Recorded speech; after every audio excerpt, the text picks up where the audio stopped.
This video is brought to you by my Patreon patrons, with an extra special thank you to Andreas Evans, Danny, Exceedingly Lizzie, Kaya, LL Milk Tray, Michelle, and Richard Lawson. I want to show you my favorite frickin' video on the whole gosh dang internet. So this channel, Film Herald, makes a series called How to Beat, theorizing in-universe strategies for getting out of horror and horror-adjacent movies alive. This is a particular subgenre of ending-explained, fan theory type content that I can just, wholeheartedly get behind. As a dyed-in-the-wool scaredy cat, it's really easy to see how this kind of thought experiment can be a super comforting and fun way to declaw a movie that scared you. It's a shield to hold up when the nightmares come a-knockin' to say, hey, brain, we don't need to worry about this. We don't even need to argue about how unlikely it is for that shit to happen, because unlike those ill-prepared protagonists, I got this. And frankly, I find it to be an invaluable service that Film Herald is providing here by pre-packaging it so that the truly skittery among us do not have to work ourselves into a frenzy figuring it out ourselves. It's also just, really nice to see someone making stuff in the plot hole whack-a-mole adjacent content space just, unabashedly tell the Ocean Solution crowd where they can get off, but, in their native language. But if I see one more comment that just says, lol, just nuke them, I will lose what little of my mind I have left. You know how fucking heavy a nuke is? Do you think it's actually practical to drag around a 50-ton IBM with you wherever you go, just in case you accidentally wander into a scary movie? Do you ever think of that? Huh? I'm here for it. We have very little choice but to stand. But that's not the real reason why How to Beat Ready or Not is my favorite video on the internet. No, that is because it has the single best ad read that literally any human or robot will ever upload to youtube.com ever. Oh, hey there.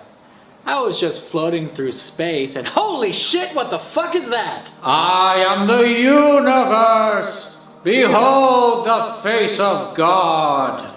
Why have you revealed yourself to me? Silence, you bitch! What the hell is happening? There's no lead in at all, no fade back into the video on the other side. Dude just pulls this with no ramp up, just drops this shit on you and then pieces back to the video. And then later references it, but in a way that you actually have to have a basic knowledge of chroma key to understand. It's not a subtle joke, but it's not whacking you in the face either. For fuck's sake, this is incredible filmmaking. Incidentally, this is also great for declawing scary movies.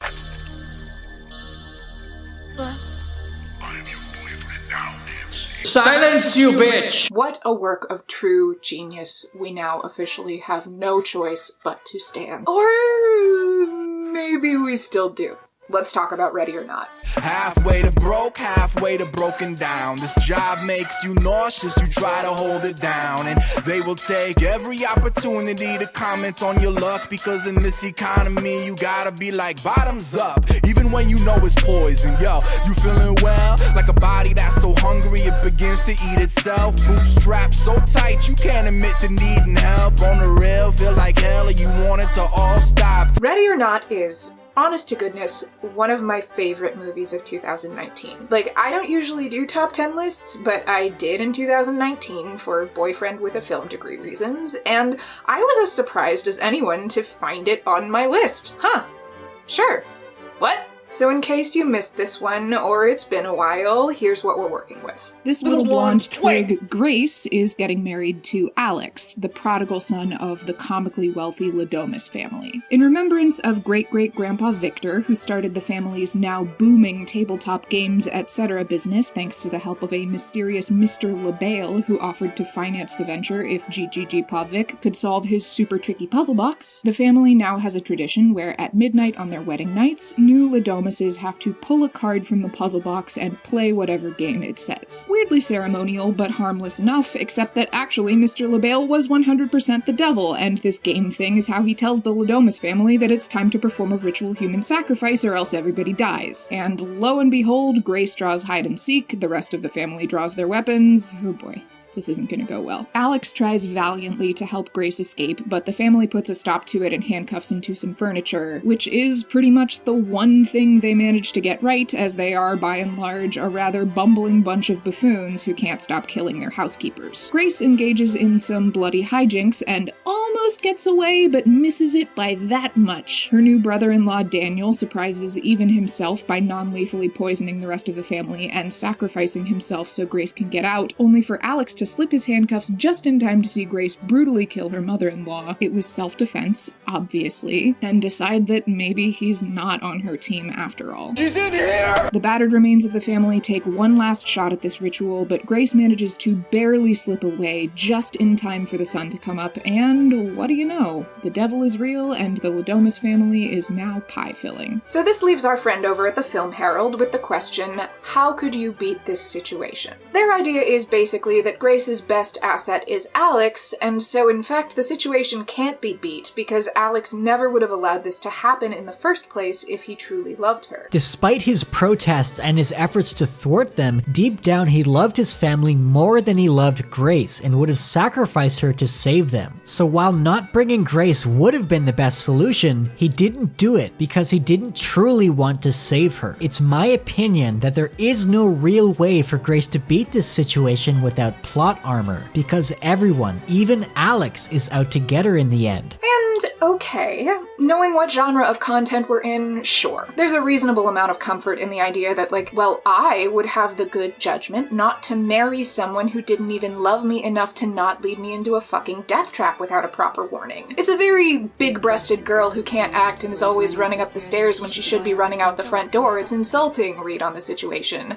And, oh no, what if I get so swept up in an 18-month whirlwind romance that I accidentally marry a fucking douchebag is a terrific source of existential dread, but it's at least likely to get your heart rate back down to a more sleep-conducive range if you were previously spinning out on, oh no, there's a scary old woman with an axe hiding in my closet. But to reduce this whole situation down to Grace having been doomed from the start without pure luck because Alex was always going to pick his family over her is to miss so much of what makes Ready or Not such a dark horse movie of the year contender. It is a stellar popcorn movie, but it is a stellar popcorn movie that gets better every time I watch it. It knows what it's here to do, and the first thing it's here to do is to have a good time, but it also has something to say. And it says what it has to say, yes, with some hams for fists. Them ham for us! Them ham for us! But supported by a level of clarity and structure that is, frankly, surprising in the best way possible. So, let's take it apart. All of my life I've been lied to. Just found out my boss makes 500 times what I do. Alright, here's a weird place to start for a video I've already said is going to be overwhelmingly positive. Grace is not all that interesting. Now, there are a lot of things that you could be thinking that I mean by that, and I don't mean most of them. I will say that for the love of all that is holy, this character should be a woman of color, and the fact that she's not says a lot about who we do and do not assume audiences extend empathy towards by default, so there's that. There's also definitely something to be said about the she's pretty, but she's like gross, but like quirky gross, where she's never gonna actually embarrass anyone or stop being drop-dead conventionally gorgeous for 30 seconds trope for which Samara Weaving is not the poster child. But not for nothing, Grace is at least very well established as a person who has the characteristics of the trope rather than a trope wearing a flimsy character suit. Introducing Grace smoking a cigarette indoors in her wedding dress while holding a whole conversation with her fiancé immediately before their wedding without so much as a sarcastic, oh no, we shouldn't, is such a subtle and effective way to both establish her general lack of decorum and place and tradition and also kick off a horror movie without whacking the audience upside the head with the impending doom. Like, I wouldn't consider myself a particularly traditional gal myself, but a dressed but as yet unwed bride and groom just chilling and staring each other in the face sets off such subconscious alarm bells in my head, like stepping on a crack or breathing while driving past a graveyard or saying Macbeth in a theater. I really, really like it. But obviously, the heart of the scene is the relationship stuff. Alex's family is on edge about this marriage because their engagement was a quick and lewd one. They're used to the 3-year courtship, and now what we did. I don't know, 18 months. Bonathon. Because Grace's background isn't nearly as tight-laced as the pretty dress we meet her in. Because your blood isn't blue enough. And because they're worried she might be a gold digger. Don't take it personally. They're just trying to figure out if you're a gold-digging whore. Justifiably. You know, like my wife. Alex doesn't give one single fuck, but it's really important to Grace that her new in-laws accept her because she's never had a family of her own and desperately wants one. My foster parents were great people. And, they did what they could, but it was always temporary. Maybe even more than she wants to be married to Alex. I just don't want to let you down. So there's some really strong stuff happening here. In less than 15 minutes, we establish Alex as the well-bred member of this couple, but Grace as the one who stands for traditional family values. I'm sure Alex would have loved living in sin forever. I don't doubt it. Plus, we get abundantly clear introductions to no fewer than 6 auxiliary characters. This is some Agatha Christie level shit, and I'm here for it. And in particular, our leading lady has a clear and specific want that is based in her personal history and potentially conflicts with what other characters want in interesting ways. By the time we've entered the games room, there clearly exists a supernatural drama version of this movie where Grace draws backgammon or go fish or strip poker and finds out that this family is a good deal more than moderately fucked up in a way that doesn't involve them all trying to kill her. And maybe she's okay with that and does try to bring Alex back into the fold, and eventually she deals the death blow to somebody else's spouse of a handful of hours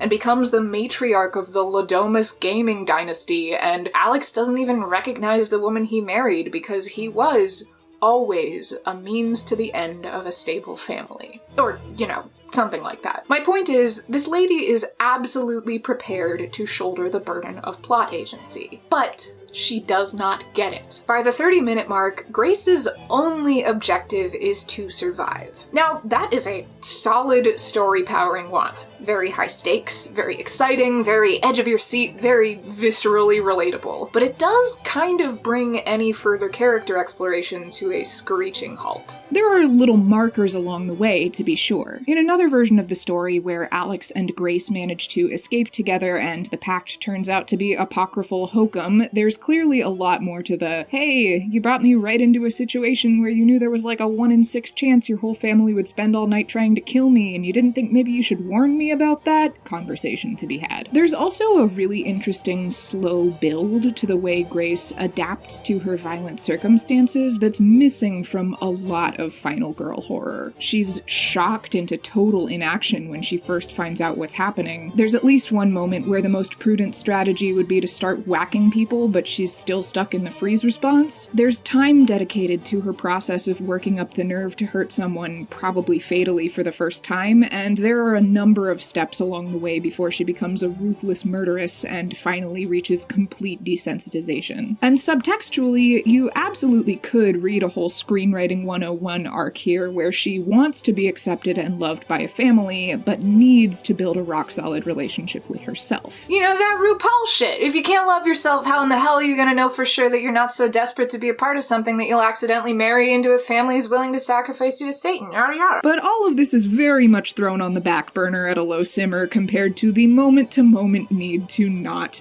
die. To be clear, this isn't a criticism of the movie as a whole. This isn't a Captain Marvel situation where it thinks it's character-driven and just doesn't deliver. This is survival horror with a very different kind of aim, and Grace fits in with that just fine by being, a character with enough personality and history that the people trying to kill her aren't the only interesting thing about her, even if they kind of are the most interesting thing about her. And there is a wealth of interesting character-driven stuff happening in this movie. It's just that it comes much more in the form of our love interest.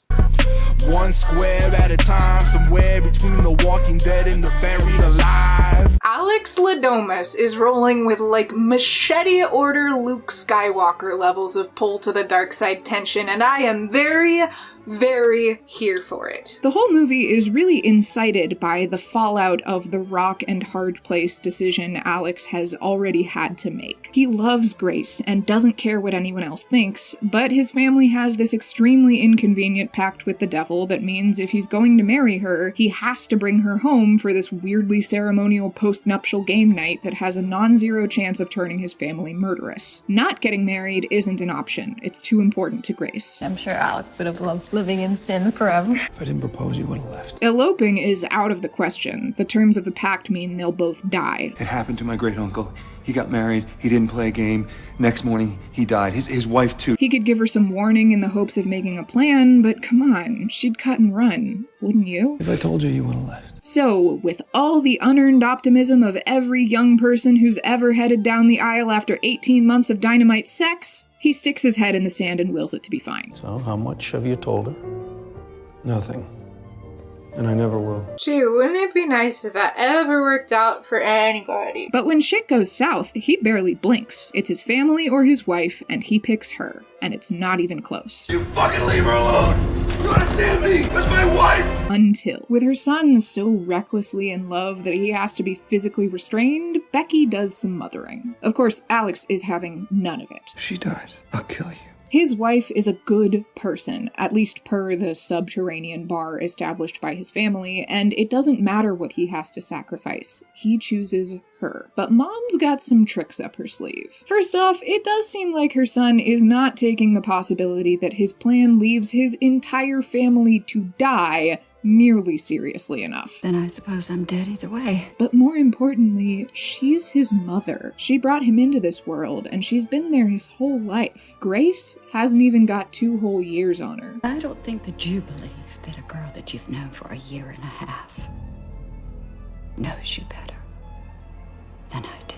That doubt is the cherry bomb, and the fuse gets lit when Alex watches Grace kill Becky. Brutally. Fuck your fucking family! This would be a sour note to kick off any honeymoon, obviously, but it also cuts right to the foundation of their relationship. Alex loves Grace because she is good, specifically in a way his family is not. And this right here is some cold-blooded Ladomus shit, which begs the question, if he thought he fell in love with a good person, and this is definitively not what good people do, well then, could it be that Mom was right? I don't think that you believe that a girl that you've known for a year and a half knows you better than I do. Not to mention, this comes just after Alex found Daniel's body, and the evidence of the situation seems to point to Grace as the one who killed him. So far as he knows, Grace has now killed both his mother and his brother, the only member of his family he had any real affection left for. But even then, there's a glimmer of hope. Alex has predicated every choice he's made since Grace drew the card on the promise that they'd escape together and live happily ever after, far away from the Ladomus and everything they've ever touched. But now, Grace makes it clear that that is 100% off the table on her end, no matter how Alex feels about it. You won't be with me after this, will you? And so, he chooses the people who will welcome him back with open arms. He chooses what's left of his family, and he chooses revenge. Hail Satan. This is a huge dramatic reversal. It's a tragic character arc in the Shakespearean sense. It's edge-of-your-seat tension. It's the stuff stories are made of. And it is only made possible by the fact that Alex does not ever once consider the stakes of the world he's in. As villainous as he looks in this moment, as tragic as this arc is, it's kind of difficult to see Alex as anything other than a damn good egg when you remember that the actual terms of the pact are that he and his entire family will die if they do not kill Grace. There was never an option for both newlyweds to live until sunrise, and Alex still spends most of the movie choosing her life over his without a second thought. Even when he knows she has personally killed at least one member of his family, when he's watched her do it, he still comes damn near choosing to protect her, even though it'll get him turned into pie filling. And yeah, not giving her a heads up about this whole deal is very dump him, but in a world where the stakes literally look like this, honest to God, what is anyone supposed to do? I mean, take a vow of celibacy, but if you can't manage that. If you warn anyone you bring home, you end up doing what Daniel does, and self-selecting for potential spouses who are 100% the worst, and you probably secretly hope will pull the card. I'd rather be dead than lose all of this.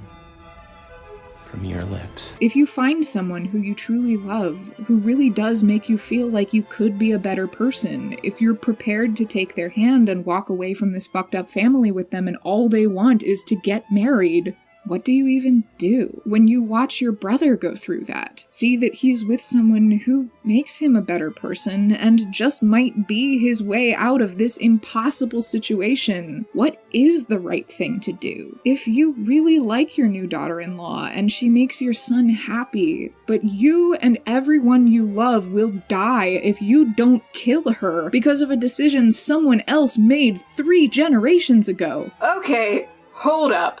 Am I justifying the 1% satanic murder club? If we gotta be zombies, let's snatch the CEO and see if there is a brain in his head. Okay, so here's the thing. This movie is not fucking subtle about what it's saying. Fucking rich people! And on that front, the pact kind of needs to be real. Because what it is saying is, nobody gets that rich without making a deal with the devil. It's elegant, really, to structure this whole movie around the reveal that a colloquial truth of our world is a literal truth of this one. It's satisfying. It's fun. But wow, does it make a Zootopia-level mess of the one-to-one allegory. The stakes for the real-world, colloquial devil-dealing rich just are not life and death in the way that they literally can be for people who live paycheck to paycheck, people who have to pay rent, people who are unhoused, people disenfranchised by discrimination both in the day-to-day and on a generational scale, people who never had familial safety nets or lose access to them due to bigotry, people with disabilities that capitalism can't be bothered to make itself accessible to, the list goes on. In the real world, we are talking about actual lives traded for percentages of net worths. Validating that in this world, this truly is a matter of life and death for the Ladomises in a way that is entirely out of their hands, putting them into a situation where one ancestor made a decision and now his descendants have no choice but to keep killing people or literally die themselves, is poetically resonant in a way, and makes for a nice cathartic ending. But it also steelmans Martin Shkreli. Wow! We don't like that! Once you know that the pact is real, this is all basically a trolley problem. And instead of being reworked to look anything like the actual world we live in, it's constructed to make the rich people as sympathetic as possible, in a movie that does not purport to be particularly sympathetic to rich people. Fucking rich people! So thankfully, there are a good number of really clever measures in place to keep it from going too far down that route. First, the movie keeps a tight hold on the flow of information so that we see the Ladomises' cruelty in all of its glory long before we know what's actually at stake for them. Between the prologue scene and the basic premise of the movie, most even mildly savvy audience members will probably have figured out that the Ladomis family is going to hunt and kill Grace tonight, and the first act is basically about backfilling how that's going to happen. It makes for some really great tension in the scenes between Alex and Grace before and immediately after the wedding. I'm giving you an out. You'll have to hide better than that. We're not fucking hiding, obviously. You have to play a game. We, the audience, are very much like, aha! This is where he tells her she's gonna die! But nope, not yet. Do I have to win? No, you just have to play. It also lends a particularly sinister flair to Alex. We get the gist that he's leading his fiancée into a murder trap a good bit before we have any sense of his reasons for doing so. And while we do head into the game with a basic understanding of the how of the situation, weirdly ceremonial post-nuptial game night is usually uneventful. I got Old Maid. Seriously, what the fuck is Old Maid? But takes a murderous turn if it's hide and seek. Our groom isn't a total sociopath. He really did have reason to hope this wouldn't happen. The movie keeps the why under its hat in a way that both makes for a lot of interesting dramatic tension and keeps the Ladomises' motivations from edging too far into sympathetic territory. We learn that they're planning a ritual killing quite a bit before we're told what the stakes of the ritual are, and there's even a bit of what feels like deliberate misdirection. I'd rather be dead than lose all of this. This is a really clever bit of dialogue, because what Charity, a Ladomis by marriage, is literally saying is that the possibility of being hunted and killed on her wedding night was a risk she was willing to take in order to join a family with more money than God. But in this moment, where she's chiding her husband for letting Grace get away, and where we know that the original aim of the pact was to grant Victor Ladomis financial success, it sounds like she's referencing that she will lose all this if they don't complete the ritual, that what's at stake is the family's money. not their lives. Also, just a side note, I really enjoy how the fact that LaBelle is definitely Satan is a slow reveal. Like, you probably piece it together from the goats and Alex's reference to chanting in Latin and Daniel talking about Charity signing her soul away and the demon named Baal, and like, who else do you make a pact with that requires human sacrifice? But keeping it in the subtext until the final scene lends a level of intensity and shock to the first time you hear it out loud that I think is really cool, and it bums me out that the cat gets let out of the bag ahead of time for a quick joke. Second, even once the stakes of the pact are revealed, their efficacy is still in question, and the Ladomises do not seem on the whole to be primarily motivated by fear for their lives. Do you think that this is a fucking game? Yes. Hide and seek. Remember? We get moments where Tony is definitely operating with a level of panic and determination warranted by knowing he could die tonight. I mean, we are so fucked! But it doesn't seem to have sunk in for the rest of the family. Becky is in full fixing shit mode. Work the problem. But she has a lot more to say about Nebula's loyalty to the family than about their impending doom. We have to protect the family. And she even seems to think her husband's concern is overblown. We are all fucking fucked! I think you made your point, sweetheart. Thank you. Daniel could give a shit whether he or anyone else lives or dies, and doesn't seem particularly interested in wasting perfectly good drinking time worrying about it. He's actually the only person to reference the family's death to Grace. I can't let my entire family die because of you. But he does so in a moment that's more of a performance for Tony than anything else. You knew I was here? I'm drunk, I'm not blind. Emily doesn't not believe in it, but she's primarily driven by the desire to prove to her family that she's more than just a useless brat. Charity doesn't seem like she's ever even bothered to consider it. She just would actually literally kill to remain in her in-laws' good graces, with or without her own life at stake. I'd rather be dead than lose all of this. And Fitch actively thinks it's bunk, but has still kind of accepted his passive role as the strange price of being ungodly rich. I cannot fly commercial anymore, right? It's the worst. Even Helene, whose belief has risen to the level of religious fervor, is coming from a place of such deep personal trauma that it's understandable nobody really takes her as a reliable narrator. There's a real stink of that open letter railing against a $15 minimum wage because she worked her way up from scrimping and saving as a host to living large as a bar manager and so can you to it. Helene saw her husband sacrificed to Mr. LaBelle, and that has to have meant something. So look, she pulled herself up by her bootstraps. Where do these youths get off thinking they can just get married without the threat of human sacrifice? The fucking entitlement of some people! But despite the amount of screen time dedicated to making sure we know that the Ladomises' belief in their own impending mortality is tenuous at best, Alex and Daniel are the only ones who don't just go ahead and do their best to brutally murder an innocent bystander who is part of their family and who they pretty much like, just in case. Even those members of the family who do at least sort of believe in the pact are clearly shown to have other motivations at play. Alex married Grace at the mansion and led her into weirdly ceremonial postnuptial game night without warning her out of fear for his own life. When you marry into this family, you have to play a game, and if you don't, you die. But also out of a conscious decision to lead her into harm's way and hope for the best rather than risk letting her go. If I told you, you would have left. If I didn't propose, you would have left. Helene is honestly just straight up enjoying this, and she sees it not just as a means to keep the family sucking down air, but a message to Alex that it's his turn to make some morally questionable decisions in pursuit of financial gain. He is meant to lead this family.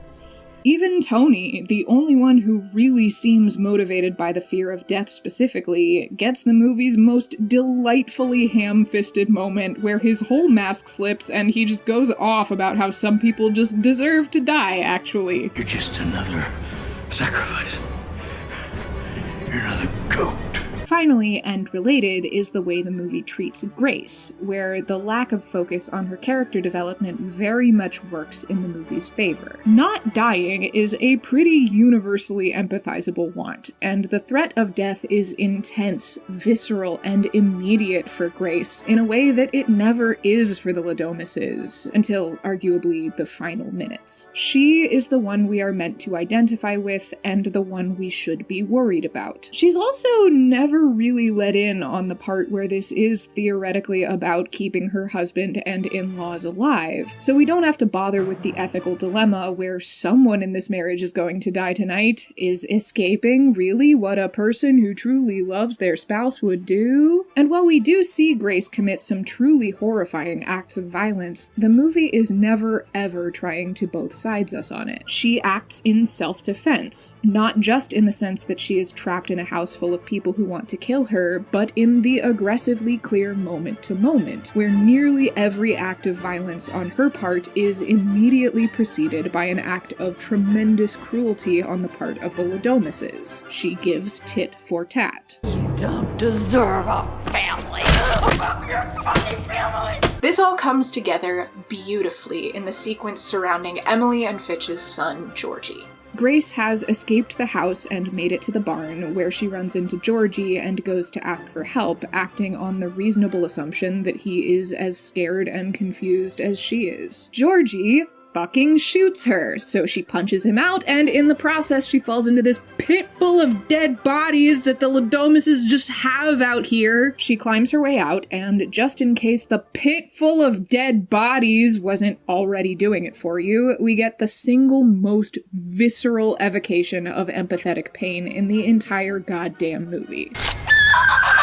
This is not good for Grace. You are not going to forget it, and you are not going to forget whose fault it is. You little fucker! She keeps running, and we, meanwhile, back at the ranch to the Ladomises in full panic mode. We are all fucking fucked! This is where we get the reveal of the full stakes of the pact. Do you realize that if she lives till dawn, that we're all gonna die? As well as the general lack of agreement as to how real things are. You say we, divvy up the wedding gifts at brunch tomorrow. Death as an immediate visceral threat, held up against death as a nebulous concept that may or may not exist. So then Daniel and Emily, the family fuck-ups, are tapped to drag the body of one of the dead housekeepers to the pit. Emily asks Daniel about the last time someone drew hide and seek. Daniel remembers everything, though he isn't sure if Alex does, and he feels like he's failed Alex by letting him bring Grace into this situation, and the rest of the family can get fucked. We all deserve to die.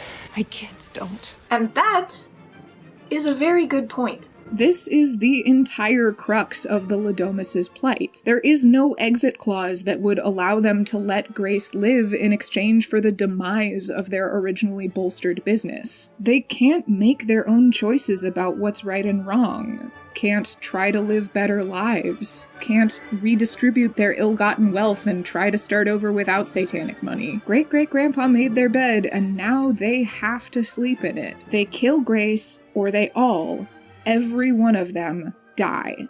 Even the new generation who have done nothing wrong. But they have done wrong, and now we all know it. Georgie emerges from the shadows and tells his mother what he did, and she is proud of him, just like Becky was of Daniel when he sent Helene's husband to the slaughter, and just like Georgie will be of his child someday. Nobody gets that rich without making a deal with the devil, and nobody lives like that without blood on their hands. The only way out is to make sure that blood is your own, and mercifully, Daniel is up to the task. Ready or Not is a movie that sets up a billionaire fantasy world where the people facing the most interesting, difficult, and sympathetic dilemma are the 1%, where there is no way to redistribute wealth without literally killing every single rich person. And it's still got the plot hole internet calling to eat the rich. God bless America. So when you got $1 in your pocket, put your hands in the air. $10 in your pocket, put your hands in the air. If it's 100 or 1,000, that's fair, but there's no such thing as an innocent millionaire. If you got $1 in your pocket, eat a taco. $10, buy some peanut butter and some bread. If you got 100 or 1,000, you can stock up, but $1 million may as well be human flesh. If you got $1 in your pocket, drink some water. $10, you can can have a beer with your lunch. If you got 100 or 1,000, you can dig your own well. And for $1 million, you can drink all the blood you can suck. That dollar in your pocket is an insult. $10 in your pocket ain't enough. The reason that so many of us are have-nots, that the haves have way too much. Let's get 'em.